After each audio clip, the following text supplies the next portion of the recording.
દેવભૂમિ દ્વારકાના ખંભાળિયા દ્વારકેશ કમલમના ઉદ્ઘાટન પ્રસંગે CR પાટીલ પહોંચ્યા ત્યારે વિરોધ કરવામાં આવ્યો હતો। ખંભાળિયા ખાતે પહોંચેલ CR પાટીલનું ઢોલ નગારા સાથે ભાજપ કાર્યકરો દ્વારા ભવ્ય સ્વાગત કરવામાં આવ્યું હતું।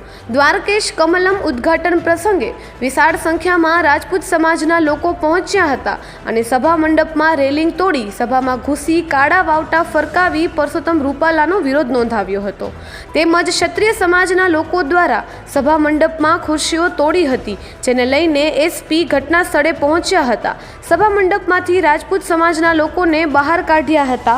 જોકે રોડ પર વિશાળ સંખ્યામાં રાજપૂત સમાજના લોકોએ એકત્રિત થઈને સૂત્રોચ્ચારો કર્યા હતા। તો વિરોધ મુદ્દે રાજકોટથી પદ્મિનીબા વાળા મીડિયા સમક્ષ વાત કરી હતી। હાલમાં જે ઘટના થઈ એ બાબતમાં હું તો કાંઈ જ ન કહી શકું।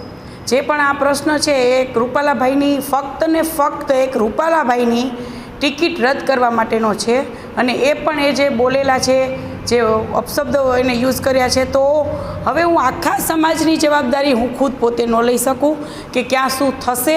આ બધી જવાબદારી આપણે સાહેબ શ્રી CR પાટીલ સાહેબની રહેશે।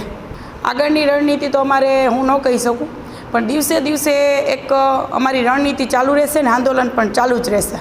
એ વિશે હવે એક તો ક્યાંક ને ક્યાંક ક્ષત્રિય સમાજમાં રોષ તો છે જ કે અમે તો રજવાડા આપી દીધા છે, તો એક ટિકિટ અમે રદ કરવાનું કહી છીએ। અમે માગતા નથી, અમે એક જે વ્યક્તિએ જે ઇતિહાસના છેડછાડ કર્યો છે એના સજા માટે અમે એમ કહીએ છીએ કે આપ ટિકિટ રદ કરો।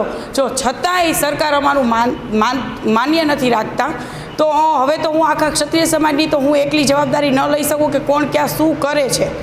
તો હવે એના વિશે તો ઉગ્ર ને ઉગ્ર આંદોલન થવાની એક શક્યતા રહે ખરી।